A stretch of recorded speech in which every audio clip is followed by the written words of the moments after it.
네, 7번째 시간. 오늘은 성경이 가르치는 믿음, 히브리서 11장 6절 말씀입니다. 한번 이 말씀 우리 같이 읽어보고 말씀 나누시죠. 믿음이 없이는 하나님을 기쁘시게 하지 못하나니 하나님께 나아가는 자는 반드시 그가 계신 것과 또한 그가 자기를 찾는 자들에게 상 주시는 이심을 믿어야 할지니라. 아멘.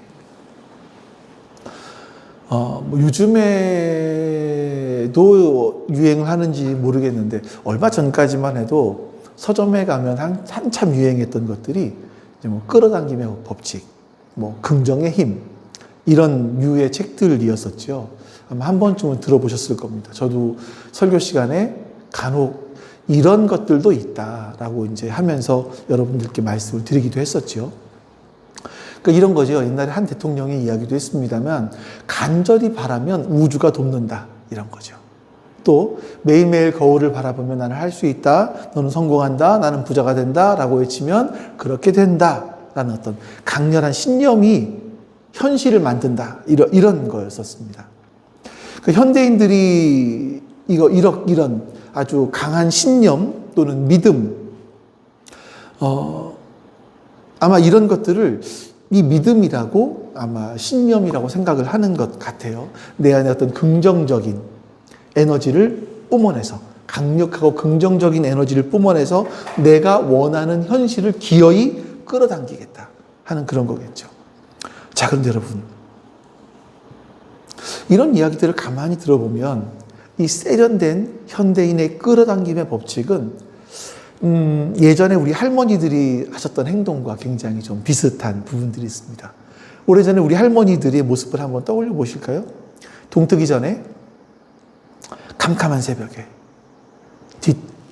그 장독대 위에다가 정화수 하나 떠놓고 두 손이 닳도록 빌면서 비나이다 비나이다 천지신명께 비나이다 이렇게 하면서 자식을 위해서 또 남편을 위해서 가정을 위해서 아픈 분들을 위해서 기도했던 그런 대단한 정성이 있었습니다.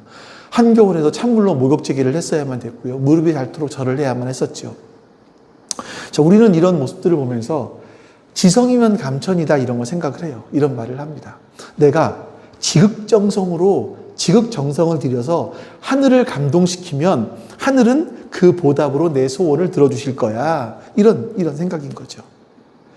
이게 여러분 시대가 바뀌었을 뿐 사실은 이 종교인들의 마음 속에 깔려있는 기본적인 것이 이런 게 아닌가 싶어요. 내가 이만큼 정성을 바칠 테니까 하늘은 신은 내 그 대가로 내가 원하는 소원 이런 걸 들어주십시오 하는 거예요.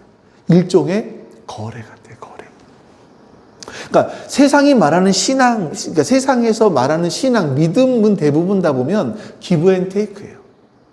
내가 이렇게 주고 또 받는 이런 것들.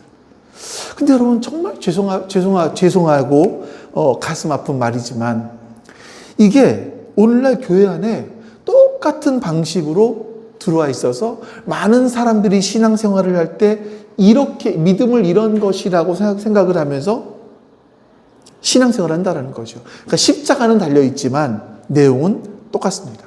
제가 예전에 한 목사님께 설교하신 걸 들었는데 부모라면 자식을 위해서 1000번째 한번 드려야 하지 않습니까? 이런 이야기들을 해요. 그러면 부모들은 자식을 위해 정성을 들이고 자식이 잘 되기를 바라니까 자식을 위해 정성을 들이는 마음으로 1000번째를 합니다. 그 1000번째가 뭐냐면 봉투에다가 헌금을 해서 일주일에 한 번씩 뭉텅이로 갖다 대는 그런 걸 썼어요. 제가 아는 어떤 분은 나는 성경을 필사하는데 이건 자식을 위해서 하고 있습니다. 이런 거예요. 자, 여러분 자식을 위해서 한번 1000번째도 해보고 성경 필사 한번 해봐야 되지 않겠어요? 이런 거예요. 그러면 내가 이렇게 정성을 들였으니 하나님께서 우리 자식에게 복을 주시지 않겠나 이런 생각을 하는 거죠. 그러니까 우리가 때로요 믿음이라고 하는 단어를 놓고 봤을 때 나의 간절함, 강력한 자기 확신 이런 것들과 혼동을 하고 있더라 이런 겁니다. 지난주에는 은혜, 믿음에 대해서 나눴는데 이번에는 좀 이 믿음, 성경에서 말씀하고 있는 믿음은 무엇인가를 보는 거예요. 그러니까 내가 세게 믿는다. 얼마나 뜨겁게 기도하느냐. 이것에 따라 하나님의 응답이 결정된다. 이렇게 생각을 하는 거죠. 그럼 여러분, 만약 그것이 사실이라면 우리 하나님은 누구십니까? 여러분의 정성에 따라서 마음이 오락가락하시는 그런 분이신 거예요. 피조물인 우리가 창조주 하나님을 조종할 수 있는 거죠. 하지만 성경은요, 분명히 우리에게 말씀합니다. 그런 것들은 믿음이 아니라는 겁니다. 자, 보세요. 없는 것을 있다고 우기는 것은요, 미신이에요. 앞뒤 따지지 않고 그냥 덮어놓고 믿는 것은요, 맹신이에요. 그냥 내 마음대로 믿고 싶은 대로 믿는 것은요, 믿고 싶은 것을 골라 믿는 것은 광신이에요. 하지만 진짜 믿음은 여러분, 나의 뜨거운 열정이 아닙니다. 자, 다시 그림이. 하나님이 하신 일, 하나님께서 하신 일, 그 위에, 그 사실을 위해 내가 내 삶으로 반응하는 거예요. 여러분, 다시 한번 기억하십시오. 진짜 믿음은요, 내 뜨거운 열정이 아니라 하나님께서 하신 일이라고 하는 그 팩트 위에 그 위에서 내 삶으로 반응을 해내는 게 믿음인 겁니다. 오늘 이 시간 우리 마음속에 한번 깊이 우리 마음속에 박혀야 될 단어가 단 하나의 진리는 이거죠. 믿음은 내 소원을 우기는 게 아니에요. 하나님의 사실에, 하나님의 팩트에 내가 반응하는 겁니다. 누가 믿음이 있다 없다를 볼 때는 저 사람은 하나님의 말씀에 반응하고 있구나. 저 사람은 하나님의 말씀에 반응을 안 하네. 이걸 보고 우리가 따져야 되는 거죠.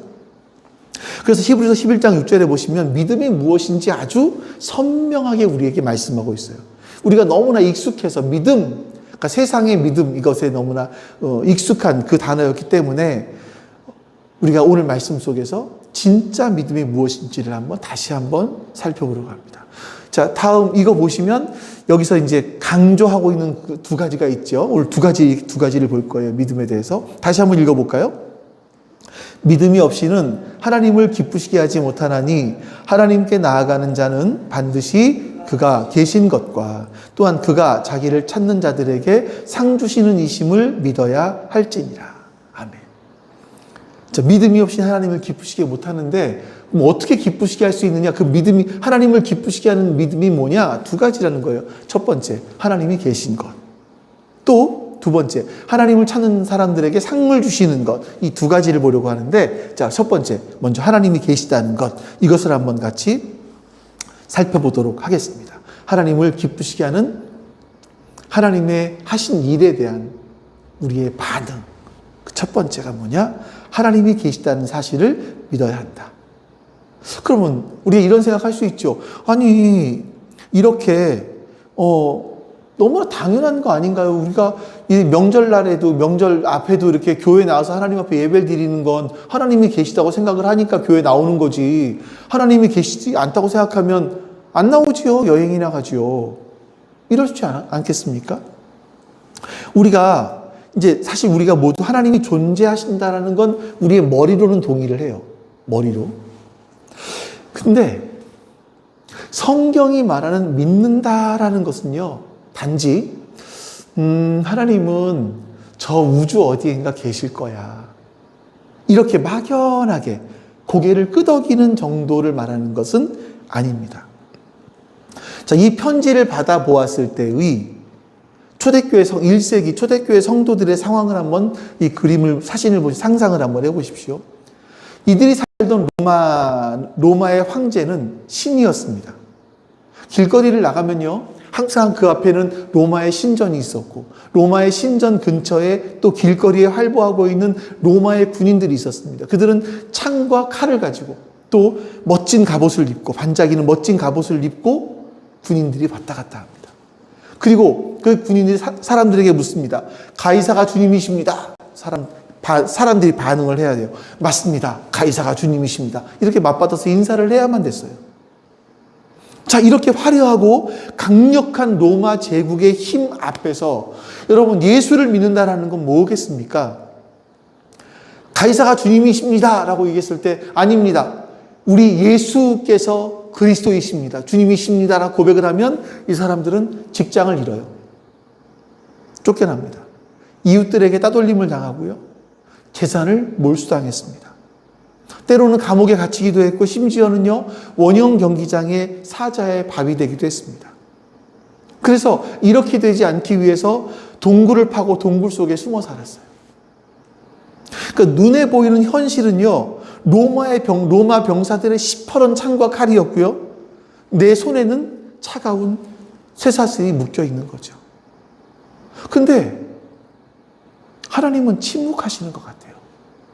나와 어저께까지 같이 신앙생활을 했던 우리의 지체가 지금 로마의 군인에 붙잡혀가지고 앞날을 알 수가 없는 그런 상황인 거예요. 근데 하나님은 이 사람 풀려나게 해주지 않으셔요.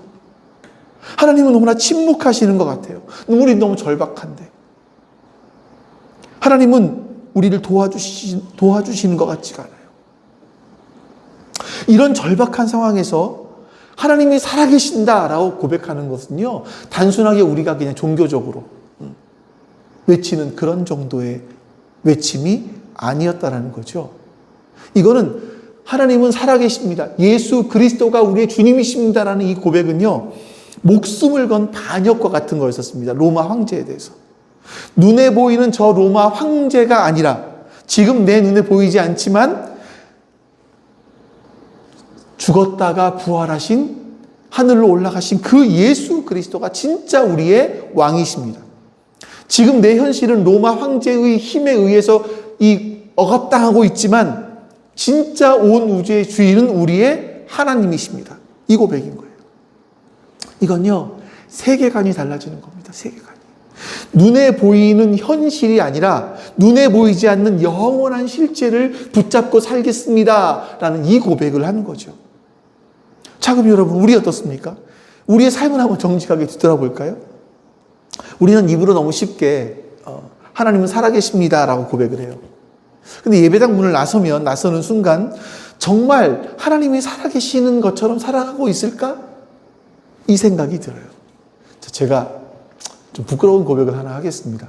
예준이가 있어서 할까 말까 고민을 좀 했었는데, 이제 예준이가 축구를 그만뒀잖아요. 그리고 이제 그 예준이가 그만뒀지만 여전히 축구팀은 존재하고 있고요.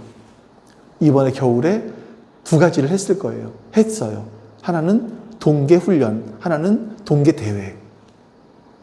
어느 걸 먼저 하는지 기억이 안 나는데 했습니다. 그때 제 마음은 어땠을까요? 여러분, 부모라면, 부모 입장에서라면 그 팀이 어떠기를 바라시겠어요? 저는요, 창피하지만 내심 그 팀이 안 되기를 바라더라고요. 내 아들이 빠졌으니까 수비에 구멍이 뚫려서 성적이 막 곤두박질 쳤으면 좋겠다. 이런 마음이 드는 거예요, 사실. 첫 번째 경기의 소식을 아내에게 들었습니다. 졌대요.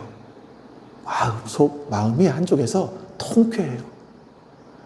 두 번째 경기는 상대가 아주 못하는 팀이었던 것 같아요. 신생팀.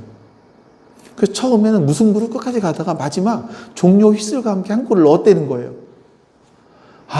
진짜 속이 상하더라고요. 그러다가 이제 나머지 경기들은 다 져서 예선에서 탈락을 했다. 어땠을까요? 아싸. 이게 제 솔직한 마음이었어요.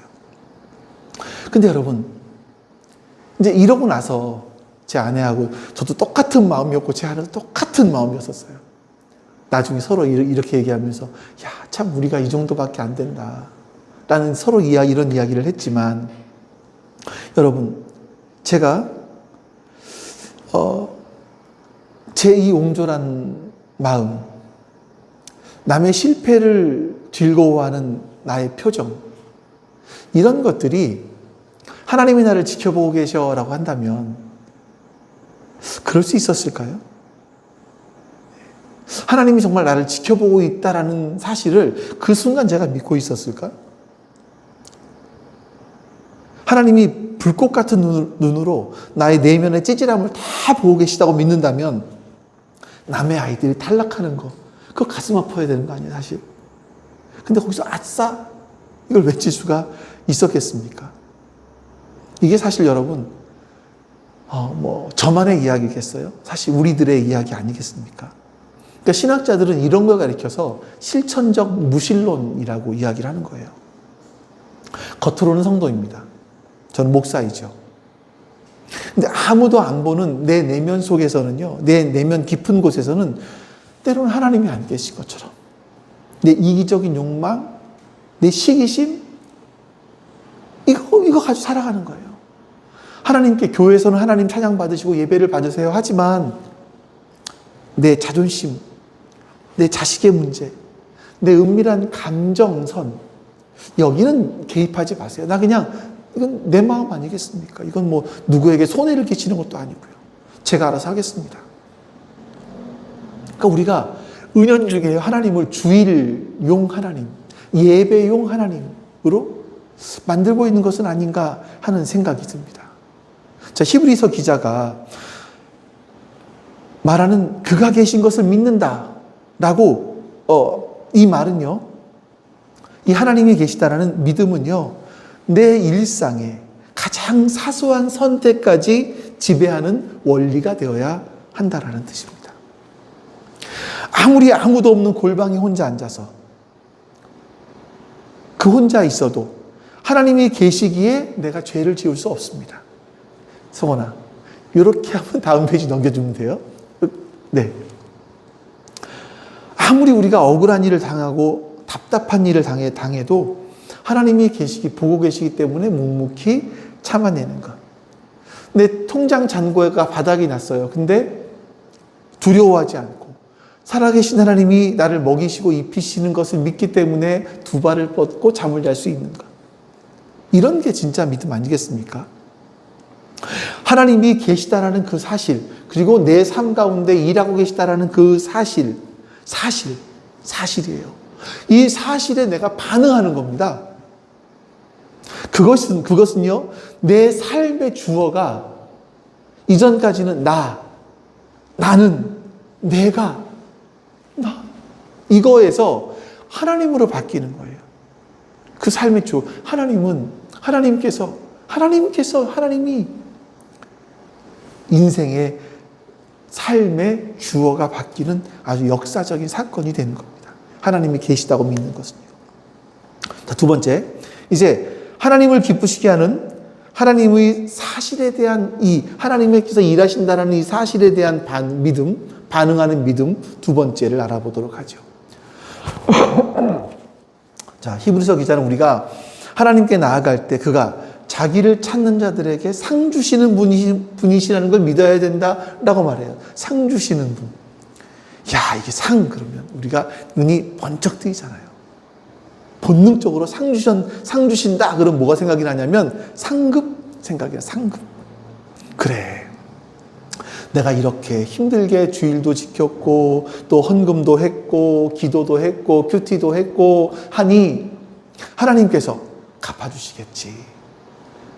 우리 아들 대학 가는 걸로, 직장에 취직하는 걸로, 좋은 자리에 결혼하는 걸로, 뭐 가족의 어떤 승진하는 걸로, 내 병이 낫는 걸로 하나님께서 갚아주시겠지, 이런 상을 주시겠지, 이런 기대를 하는 겁니다.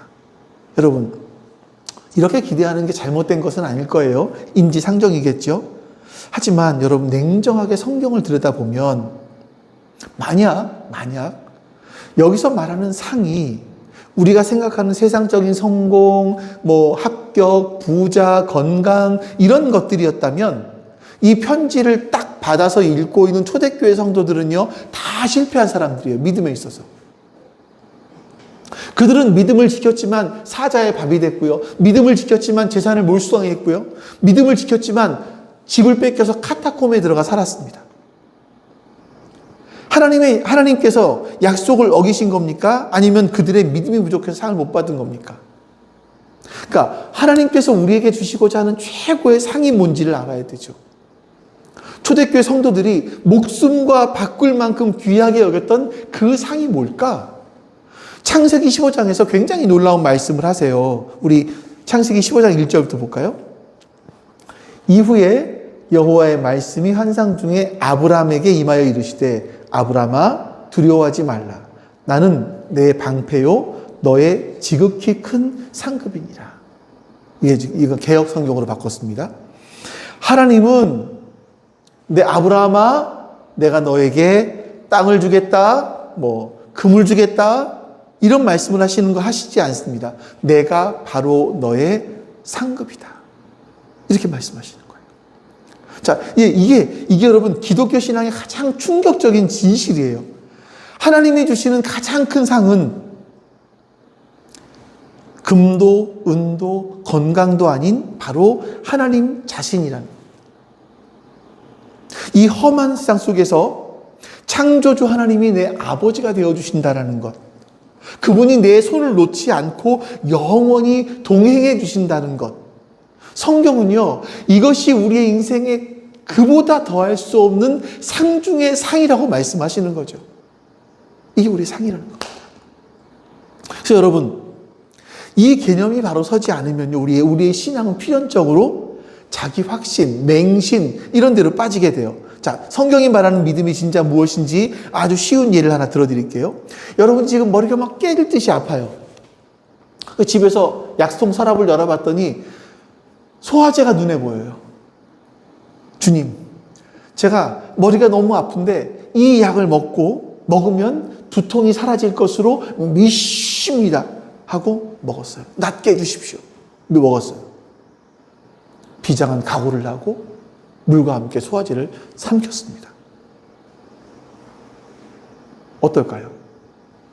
나을 거야 자기 최면을 걸며 삼킵니다. 결과는 어땠을까요? 두통은 그대로겠죠? 배만 빨리 고플지 모르겠어요. 소화제를 먹었으니까. 이건 믿음이 아니라 맹신이죠. 어리석은 겁니다. 내가 지성, 즉 지극정성을 드리는 이것이 약의 효능을 바꾸지는 못해요. 진짜 믿음은요, 더 깊이 뒤져서 정확한 두통약을 찾아내는 겁니다. 그리고 그 약병에 적혀 있는 이 타이레놀이 어디에 좋은 건지, 어디에 맞는 건지를 보고 그 약을 먹는 겁니다. 다시 말해 볼게요. 이 사실, 팩트를 확인했어요. 그리고 이게 사실이면 그거 그대로 먹는 거예요.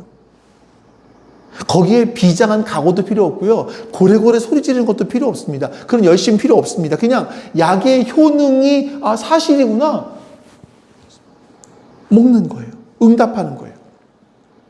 그러니까 우리 안에 이런 생각이, 한국교회 안에 이런 생각이 있습니다.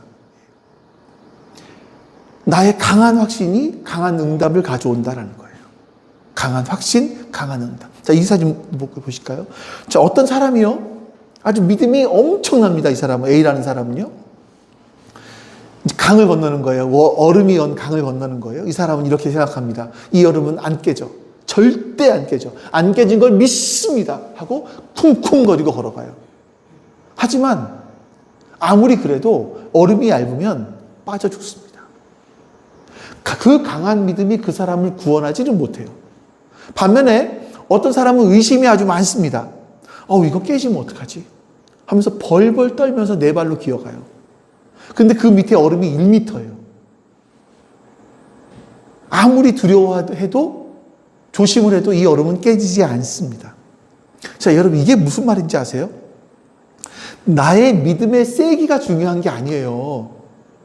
내가 믿는 그 대상의 견고함이죠. 내가 믿는 그 대상이 얼마나 견고하냐. 그러니까 내가 얼마나 뜨겁게 믿느냐보다 내가 믿는 하나님이 얼마나 신실하신 분이냐라는 거예요. 그 신실하신 하나님께서 하신 일, 그 사실, 이거에 대해서 내가 반응하는 거예요. 그 말씀이 있어요. 그러면 이건 정말 그 신실하신 하나님이 하신 말씀이야. 그리고 그 말씀을 믿는 거죠. 반응하는 거죠. 그 말씀대로 살아내는 겁니다. 삶 가운데서. 이게 믿음이라는 거예요. 막 소화제 놓고 날 걸 믿습니다는 게 아니라, 하나님이 약속도 안 하신 거 놓고 믿습니다는 게 아니라, 하나님께서 하신 말씀, 그것을 그 사실을 받아들여서 복용하는 거예요. 믿고 반응하는 거예요. 이게 믿음이라는 거예요. 그래서 여러분, 우리의 믿음은요, 내 안에서 쥐어짜내는 어떤 자기 확신이 아니에요. 하나님이 우리 역사 속에서 행하신 일들, 예수 그리스도를 통해서 보여주신 그 확고한 사랑, 그 사실 위에 서서 내 인생을 살아가는 겁니다. 하나님은 이미 우리를 위해서 아들을 주셨습니다. 십자가에서 당신의 전부를 쏟아 부어주셨습니다. 이것은 내 기분과 상관없이 변할 수 없는 진실이죠. 사실이죠. 이 믿음은요, 이 사실 앞에 서서 나의 고집, 나의 계획, 이걸 내려놓고 이렇게 고백하는 겁니다. 네, 하나님이 옳습니다. 하나님이 하신 일이 맞습니다. 내 뜻대로 하지 마시고 아버지의 뜻대로 하시옵소서. 제가 지난주에 했던 이야기를 가져오자면, 네, 하나님은 하실 수 있습니다. 이거예요. 내 뜻을 관철시키기 위해서 때를 쓰는 게 아니라 하나님의 선하신 뜻을 받아들이는 이 수용성, 이거예요. 이것이 성숙한 믿음이 되는 거죠. 예수님께서 겟세마네 동산에서 보여주신 그 믿음의 기도, 바로 그겁니다.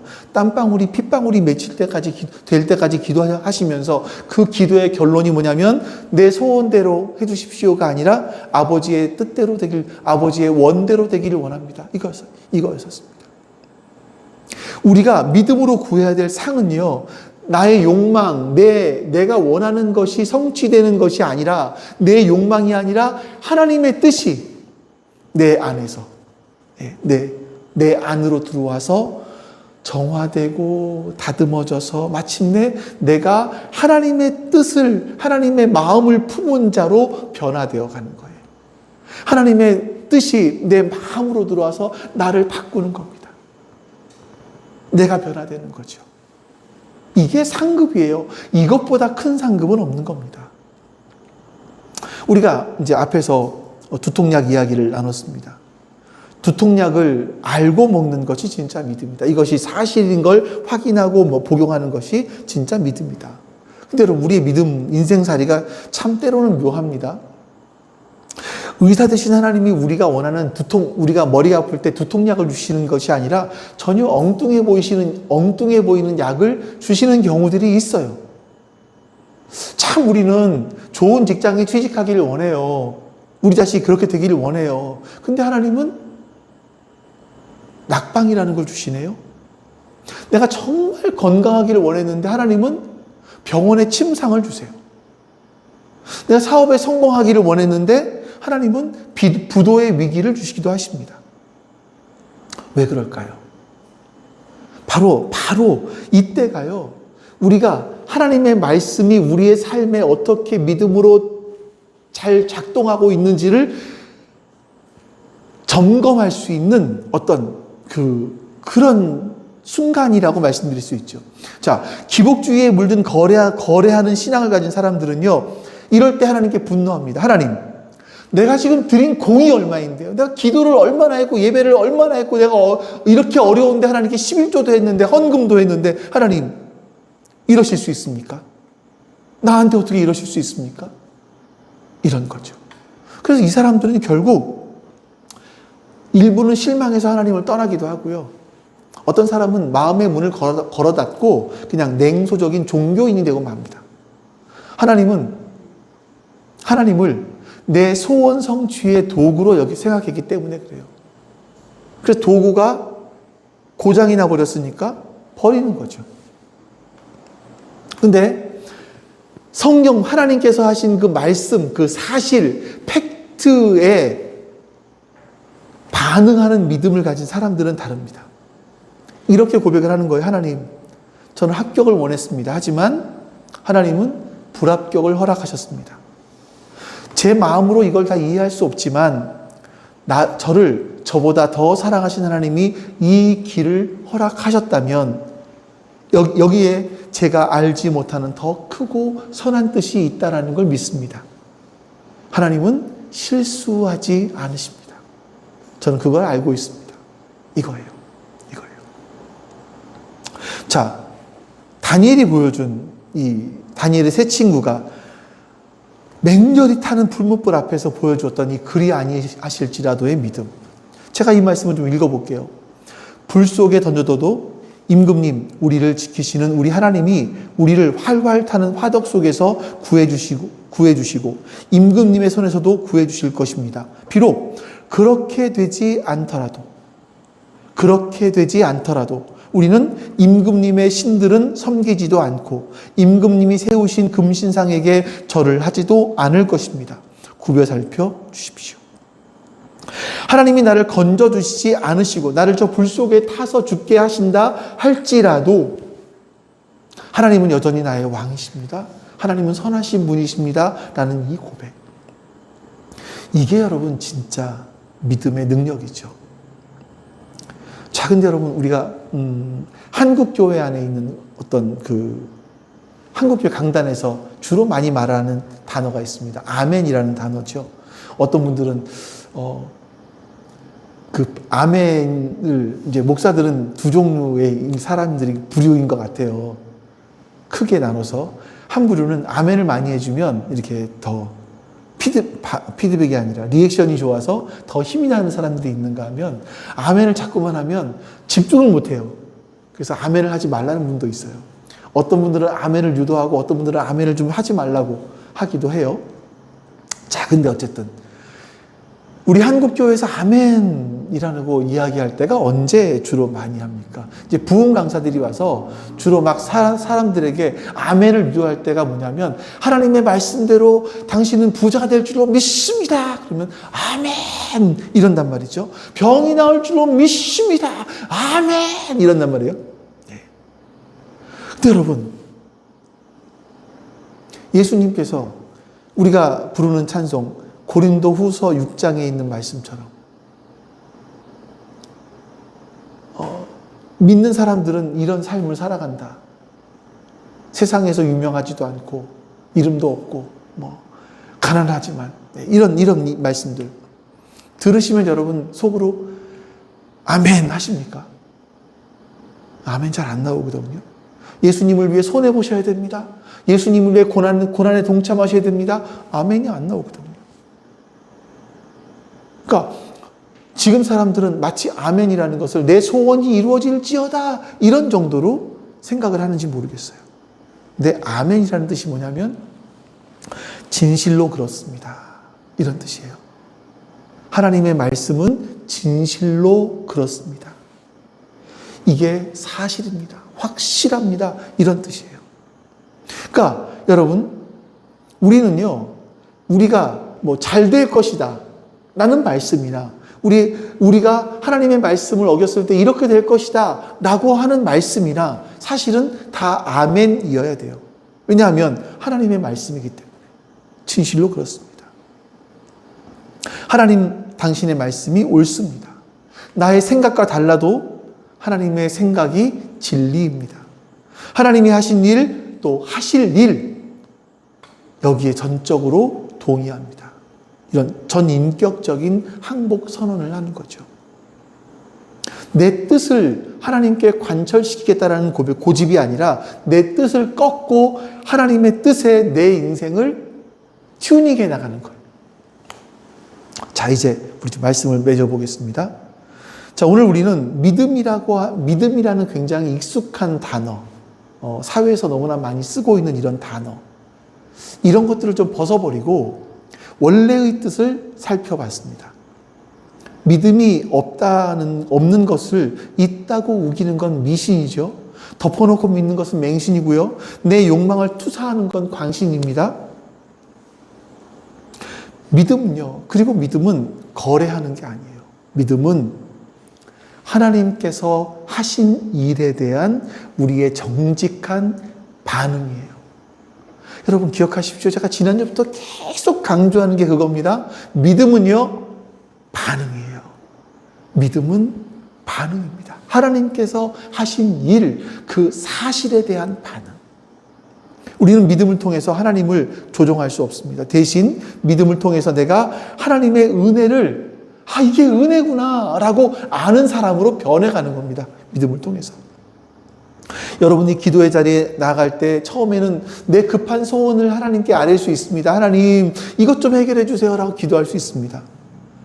괜찮습니다. 하나님은 우리의 아버지 되시기 때문에 우리가 어린아이처럼 때를 쓸 수도 있지요. 그러나 여러분, 기도가 깊어지고 진짜 믿음이 내 안에서 작동하기 시작하면, 자, 믿음이 뭐예요? 하나님의 말씀, 그 사실, 하나님께서 하신 일, 하실 일, 그리고 이 하실 일에 대해서 내가 반응하는 거예요. 삶으로. 자, 이랬을 때 내 안에서 이것이 작동하기 시작하면요, 신비한 변화가 일어납니다. 내 안에 있는 소원들이 사라져요. 내가 원하던 소원들이 막 하나님의 말씀에 걸러지기 시작을 하는 거예요. 아, 이건 내 욕망이었는데?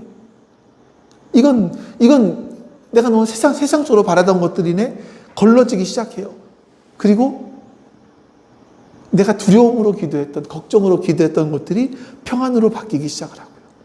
그리고 마침내 우리가 기도를 할 때 내가 원하는 방향으로의 해결책이 아니라 내 마음속에 하나님의 마음이 들어와 있기 시작을 하는 겁니다. 상황은 변한 게 없어요.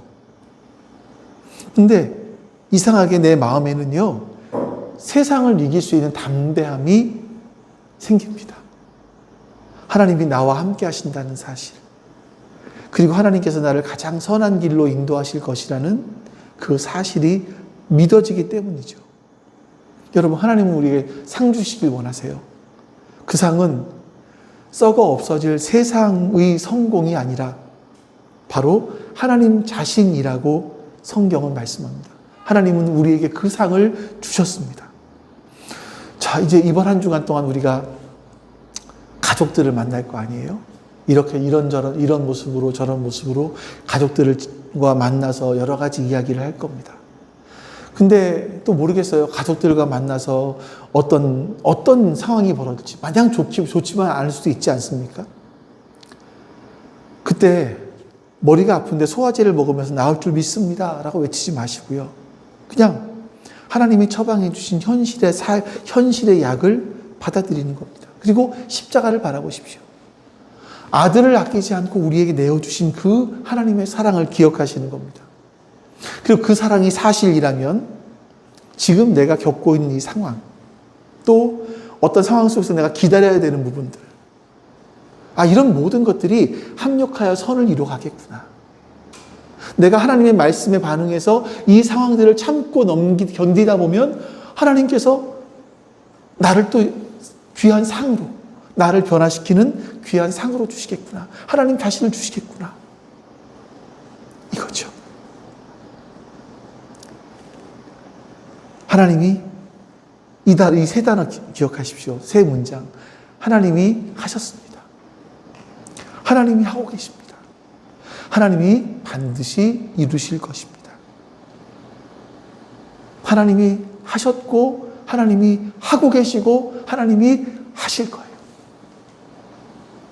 이 사실 위에 우리의 인생을 맡기는 겁니다. 내 주님이 옳습니다. 이 말씀에 우리가 아멘, 이 고백이 터져 나와야 되는 거죠. 우리가 이렇게 고백할 수 있을 때 우리는요, 세상이 줄 수 없는, 하나님만이 주실 수 있는 그 풍성한 삶을 우리의 가슴에서부터 누리기 시작을 할 겁니다.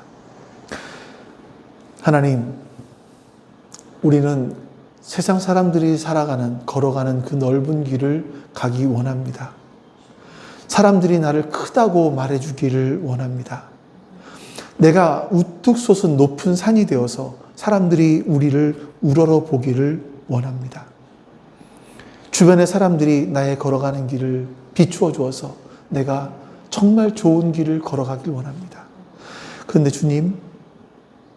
주님께서 우리에게 원하시는 삶은 내가 좁은 길로 걸어가는 것, 내가 나의 연약함, 나의 작음을 깨닫고 하나님의 크심을 바라보며 그 주님을 의지하며 살아가는 것, 내가 사람들이 다 우러러보는 높은 산이 되는 것이 아니라 누구든지 나를 밟고 더 높은 곳으로 올라갈 수 있는 그런 나지막한 언덕이 되는 것.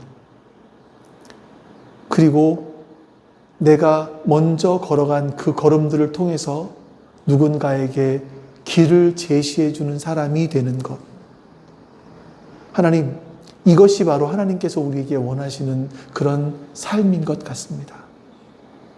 우리가 이렇게 찬송한 것처럼 또 이렇게 기도한 것처럼 하나님, 우리가 그렇게 살 수 있도록 내 삶의 한 절이라도 주님을 닮아갈 수 있도록 주님 우리에게 은혜를 베풀어 주시옵소서. 오늘도 우리와 함께 하신, 또 앞으로도 함께 하실 그 주님께 감사드리며 우리 주 예수 그리스도의 이름으로 기도하옵나이다. 아멘. 여호와는 내게 복을 주시고 너를 지키시기를 원하며 여호와는 그 얼굴을 내게 비추사 은혜 베푸시기를 원하며 여호와는 그 얼굴을 내게로 향하여 두사 평강 주시기를 원하노라. 아멘. 이제는 우리에게 참된 믿음을 주시기 위하여 이 땅에 오신 우리 주 예수 그리스도의 은혜와 그 아들을 우리에게 보내시기까지 우리를 너무나 사랑하신 아버지 하나님의 그 크신 사랑하심과 그 사랑이 우리의 가슴에 절절히 와닿을 수 있도록, 그리고 그 사랑을 우리의 삶 가운데 실천할 수 있도록 힘주시는 성령 하나님의 함께 하심이 지금 주 앞에 모여 예배드린 모든 하나님 백성들 머리 위에 지금부터 영원토록 함께 하시기를 간절히 축원하옵나이다. 아멘.